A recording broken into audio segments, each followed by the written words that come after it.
No way, she just snapped his arm in an instant. The shout burst out in the solemn hall, drowning the sound of the marching song. Before the eyes of hundreds of officers, 4 recruits lay sprawled like broken dolls. Sarah stood still, glass of water untouched on the table, face expressionless. A formal ceremony had turned into a battlefield in just 45 seconds. Someone started to rush forward but froze when they caught sight of the faint eagle tattoo along her spine, a mark once reserved only for the elite. Who was she really? And why had she appeared at this mess night? A dry crash rang out, the sharp pitch of shattered glass cutting straight through the ceremonial band. The marching song felt sliced apart by an invisible blade. Red wine spread quickly across the tiled floor, catching the golden glow of chandeliers into a shimmering streak that looked like blood. Uniformed officers at mess night all turned their heads at once. In the middle of that solemn air, a recruit staggered upright, broad-shouldered, tall, but with eyes clouded by liquor. He raised his hand in a mocking salute, fingers trembling, arms swinging too wide as if to tear through the hall's order and dignity. 3 others burst out laughing, their cackles echoing off walls hung with naval crests and paintings of old sea battles. The sound was harsh, misplaced, like dirty boots grinding into a red carpet. Sarah sat at the last table. The deep blue naval gown hugged her tall frame, shoulders square. Her hair was tied neatly, baring her nape and the line of her back, where an eagle tattoo flickered briefly under the lights. She didn't look up right away. Only her hand turned the clear glass of water. Tiny bubbles circled the rim, like the slow, steady rhythm of her heartbeat, calm beyond belief. The hall slid into a strange quiet. A few younger officers, hoping the night might get livelier, chuckled under their breath. To them, it was just harmless spectacle, a little spice for a stiff evening of ceremony. But in the front rows, older faces frowned. They had walked through war and they sensed something was wrong. The way Sarah sat unmoving, the way her gaze dipped yet never left her target, that wasn't the posture of an ordinary sailor. The drunken recruit stumbled forward, heels slipping on the wine streak, nearly crashing into a table. The hall let out a collective gasp, some officers laughing, expecting a clumsy fall to break the tension. But he caught himself, one hand slamming onto Sarah's table. Only then did she raise her eyes. Cold, not angry, not afraid, just a thin sheet of ice. That look alone was enough to smother a few smirks nearby. Then, in a voice so low, only the 4 of them could hear, she dropped words like a pebble into still water. This is your last chance. No growl, no drama, just an ordinary sentence, but compressed tight, like a submarine alarm right before the dive. The hall hadn't caught the words, but they felt the ripple. Some young officers laughed, thinking she was bluffing. But in the front row, Lieutenant Colonel Gray, silver hair, eyes that had once seen Saigon in flames, narrowed his gaze. He had heard hundreds of threats, thousands of empty promises, but the way this woman spoke of last chance, that was the language of someone who had forced others to choose between life and death. The air split in two, scorn on one side, foreboding on the other.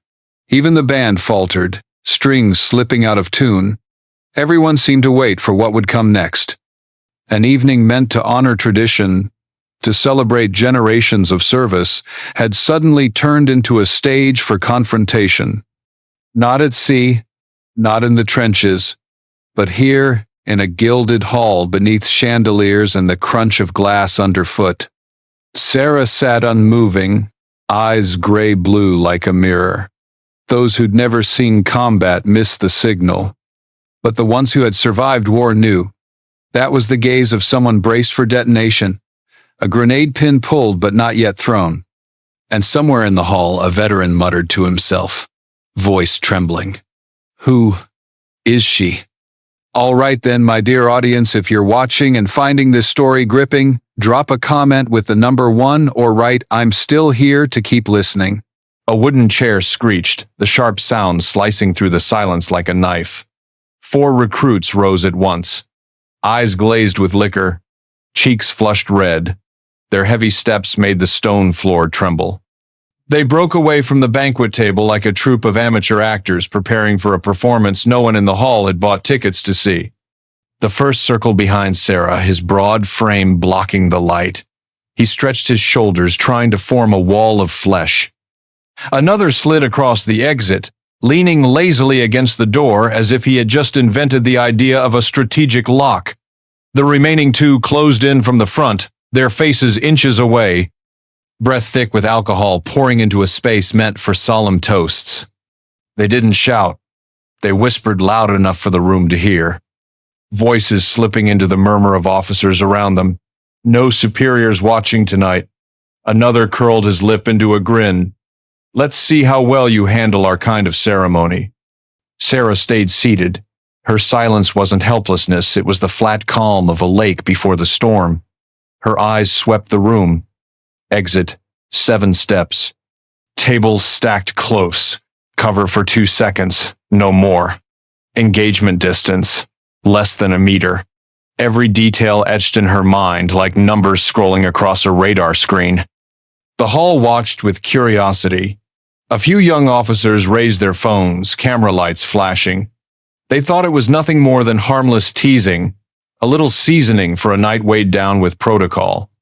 Like watching a comedy act on stage, no one imagined the fallout could stretch past laughter. But Sarah knew better. The first touch would ignite something else entirely, a reaction that could never be pulled back. She breathed slow, steady, in rhythm like on the firing line. Inhale, hold, release. Her right hand rested lightly on the rim of her glass, the cool of the crystal anchoring her lungs against tremor. From the corner of her eye, she caught a drop of wine trickling across the stone floor, running into a crack before vanishing into shadow.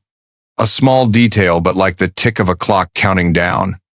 The 4 recruits pressed closer. The one behind leaned further, brushing the fabric of Sarah's dress against the chair. The one blocking the door shifted stance, arms crossed tight, as if to prove he was the night watch.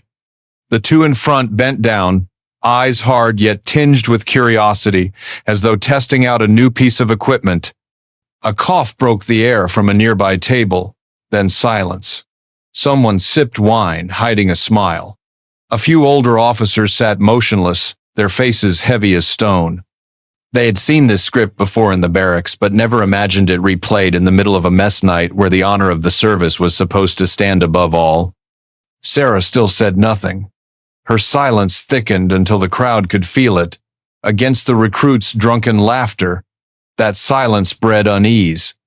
It wasn't loud, but it carried the weight of an emergency alarm. And then, like an invisible score, everything merged into one waiting note. Only 3 steps left. If a single hand touched her, the farce would twist into a scene no one could have predicted. With the distance shrinking to a breath, was this just the final reckless joke of 4 recruits, or the beginning of a fight the entire hall would never forget? And before we continue with the story, don't forget to hit subscribe and like this video.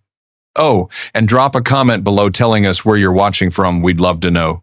The rough finger of the last recruit pressed down on Sarah's shoulder, a touch that seemed harmless but flipped the whole hall like a switch. In that instant, the air turned solid. Glasses clinking, whispers, even the background band all slipped out of rhythm. A hall of hundreds suddenly drained of sound, leaving only silence, compressed, waiting to explode. Sarah turned her chair. The motion was so clean it was impossible to tell if it was instinct or long prepared. Her right arm coiled tight around the recruit's wrist. At the same time, her left hand drove into the open space of his midsection, a precise strike into the solar plexus. The sound was not a cry, but the breath being cut short midstream. His eyes rolled back, his knees lost all strength, and he collapsed as though the stage had pulled the legs out from under him. Before anyone around could register what was happening, Sarah had pivoted halfway, dragging the recruit's heavy frame forward. In her grasp, his bulk instantly became a living shield, blocking every other angle. One arrow turned into a wall, too fast to see clearly. The wineglass on the table trembled, but did not spill. The only thing to fall was the ragged gasp of the subdued recruit. To the younger officers watching, it was just a blur, as if Sarah had become someone else in the blink of an eye.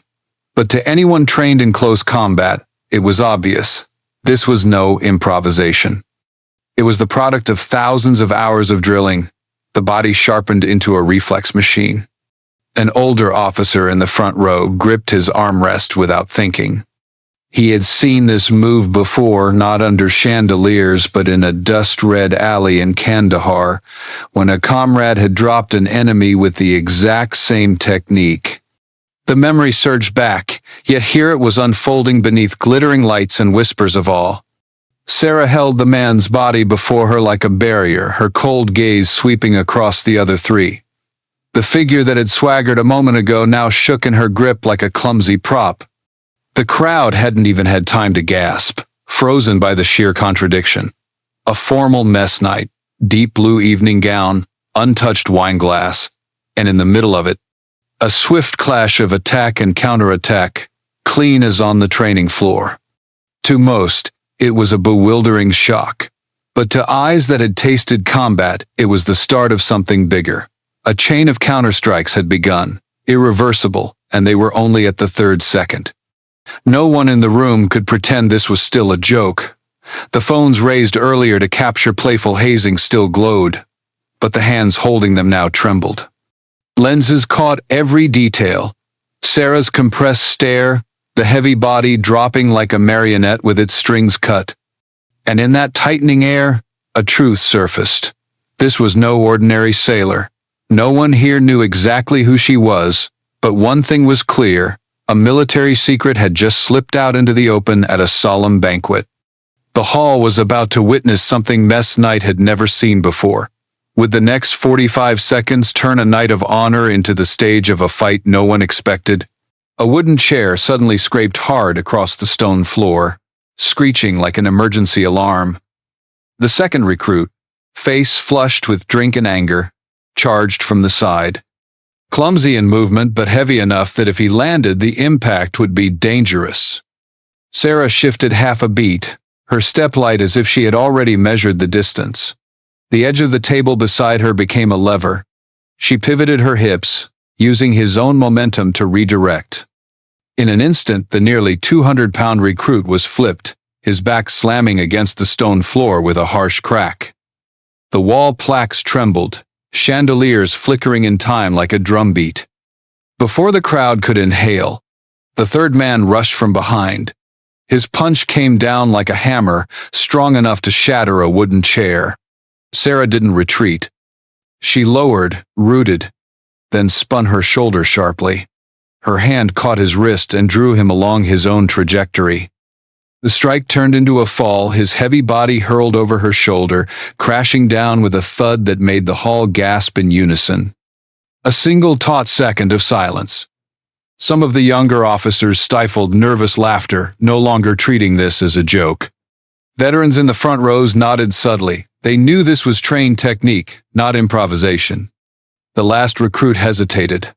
His face tightened, eyes darting as if searching for an honorable way out. But alcohol won. He grabbed a glass wine bottle, gripping it like a weapon. His hands trembled not from fear but from indecision. Charge and lose face, or retreat and be disgraced. Sarah didn't wait for him to decide. She stepped forward, each stride firm. At the right distance, her arm locked his.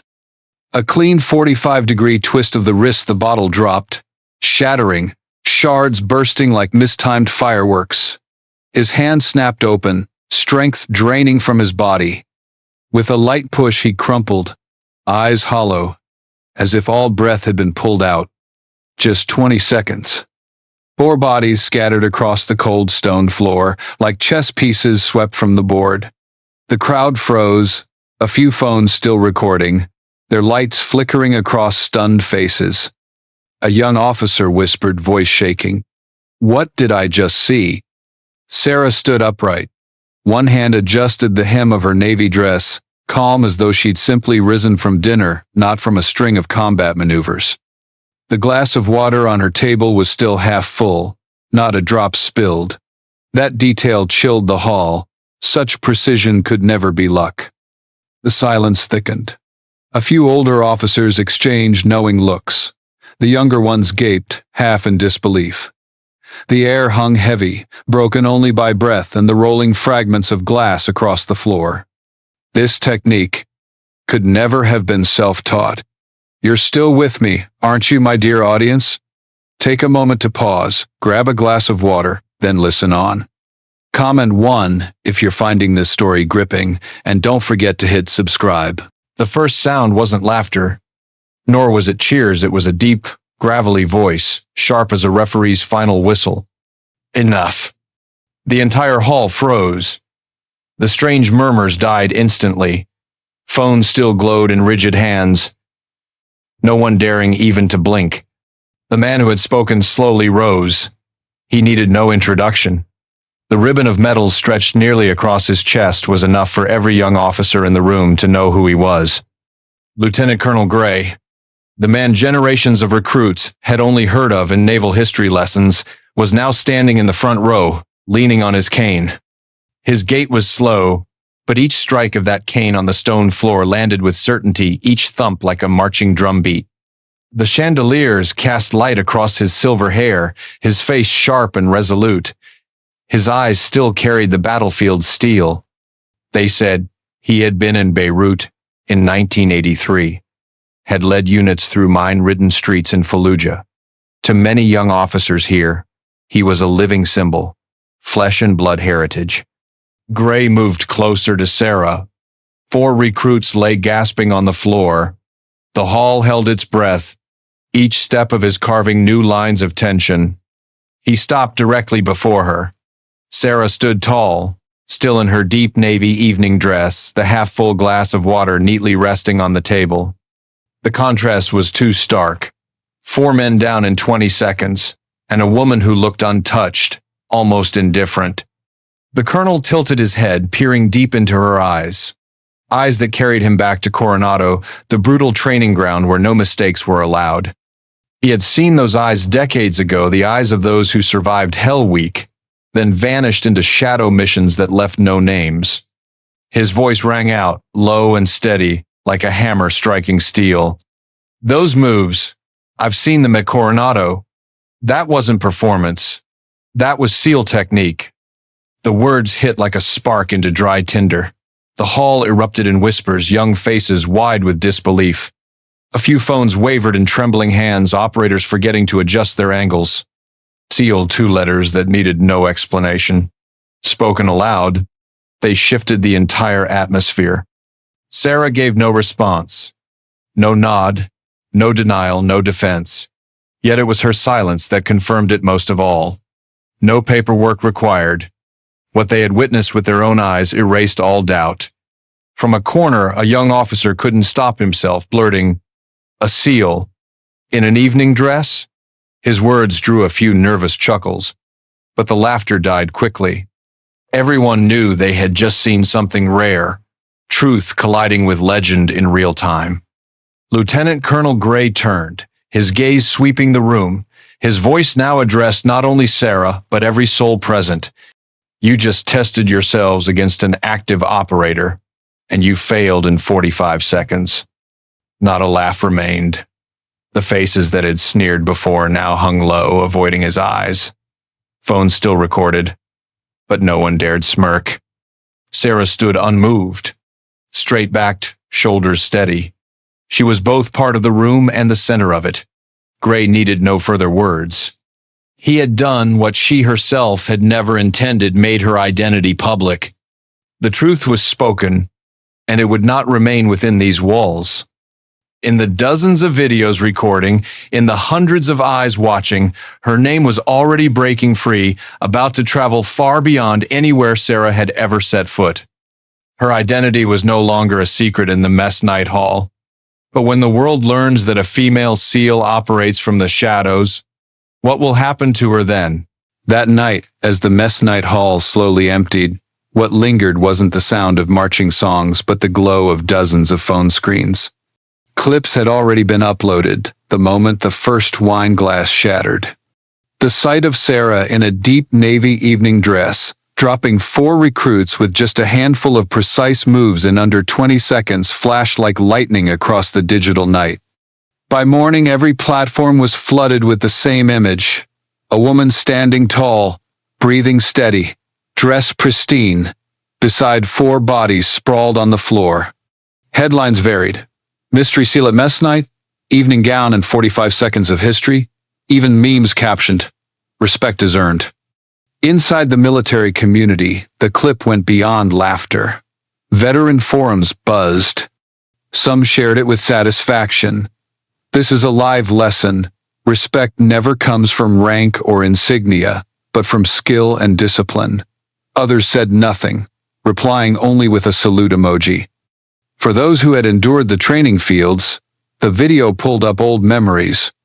A veteran who had fought in Iraq wrote, "I saw in her eyes the same thing I once saw in Ramadi.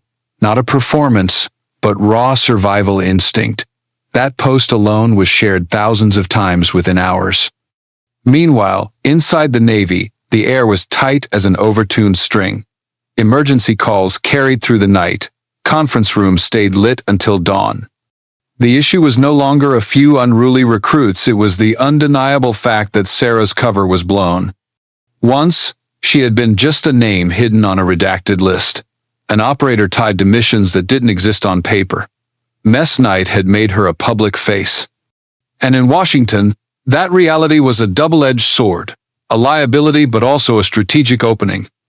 An admiral tapped the table, voice raspy from sleepless hours. Keeping her in the dark is impossible. But putting this story into the light, we can turn it into a tool. Another officer pushed back. Operators aren't symbols. They exist to complete missions, not to appear on magazine covers. The debate was fierce, a duel of perspectives. Some argued to pull Sarah from all ops, bury her back into anonymity to preserve her capability. Others saw the massive media power of the clip. For the first time, a female SEAL wasn't rumor, but living image. In the age of social media, images could outpace even military strategy. Sarah wasn't in those meetings. She stayed in her quarters, sitting before a black screen, back against the wall, shoulders straight, eyes unshaken. All she knew was that a storm outside was building, and she, whether she liked it or not, was its eye. The clip spread wider.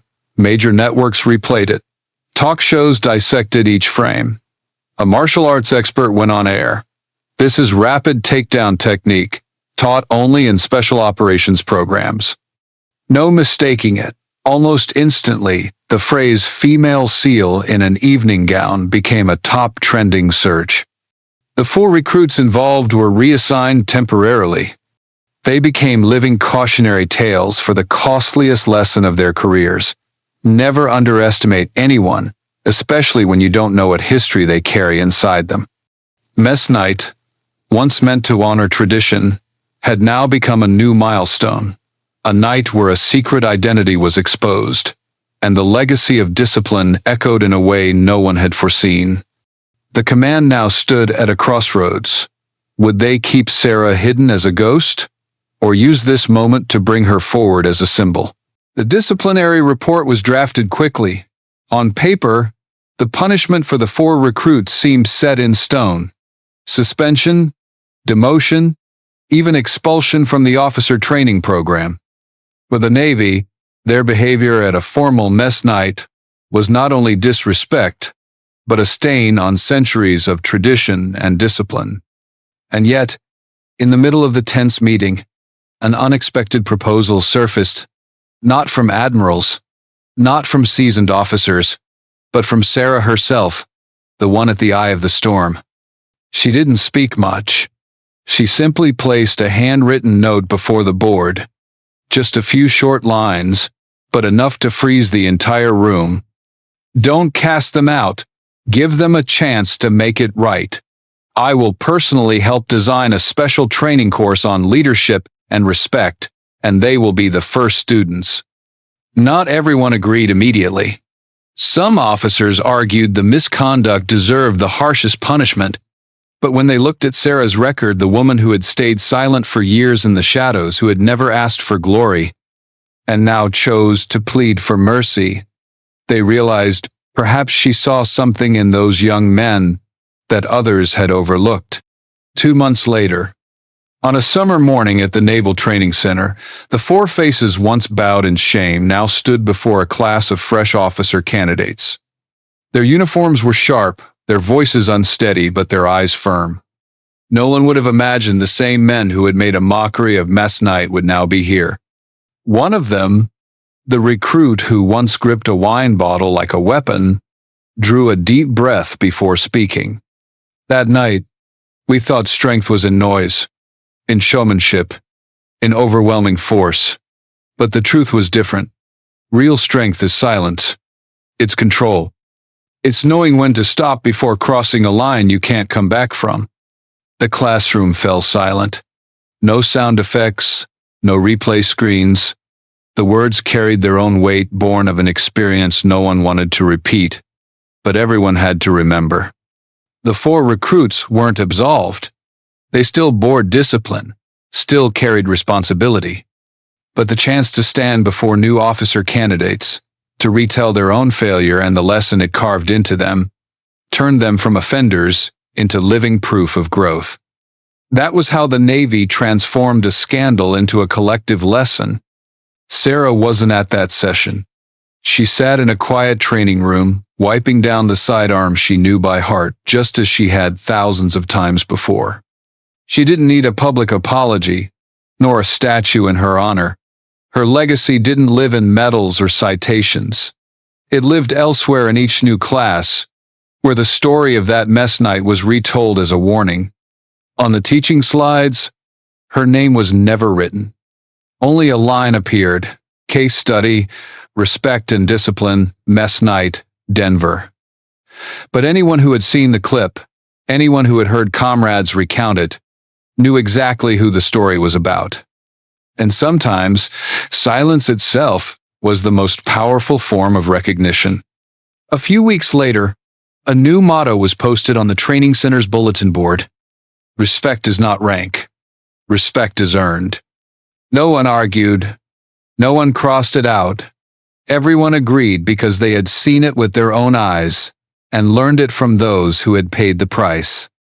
For Sarah, everything ended in silence. She stepped out of the training room, slipped on her jacket, the eagle tattoo on her back still hidden beneath the fabric. She knew the next generation would continue to tell the story, not to praise her, but to remind each other that discipline and leadership don't begin with shouting, but with self-control in the most critical moment. One story closed, but its legacy remained. Would the image of the SEAL in an evening gown become a survival lesson for the Navy for years to come? Mess night in Denver had ended, but its echoes never faded. The image of a female SEAL in a dark gown, turning the tables in just 20 seconds, had escaped the ceremonial hall and become an inspiration across the military, among veterans, and even in ordinary American households. What was memorable was not only Sarah's extraordinary strength, but the lesson in respect.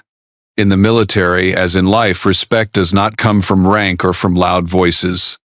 It begins with silence, with the ability to control oneself, and with discipline forged day after day. The four recruits paid a price, but they became proof that mistakes can turn into lessons if guided by someone who understands mercy. For Sarah, the story was far from over. Her cover had cracked. The videos continued to spread, and inside the Navy the debate raged. Would she remain in the shadows as an anonymous operator, or be brought into the open as a public symbol, a face representing a new generation? That is the question left to all of us. Will they hide her, or let her step onto the stage? And what awaits Sarah in the next chapter of her journey? If you find this story inspiring, share it with your family and friends, especially those who serve, who have served, or anyone who needs a reminder that true strength often lies in silence and control. Don't forget to leave a comment below. What do you think about Sarah? If you were in command, would you keep her hidden or bring her into the light? And if you want to see part 2 of this story, make your voice heard in the comments. When you share, when you follow, you're not just supporting the channel, you're helping spread stories of healing, lessons of discipline, mercy, and inner strength. See you in the next chapter, where the truth behind the seal in an evening gown will continue to unfold.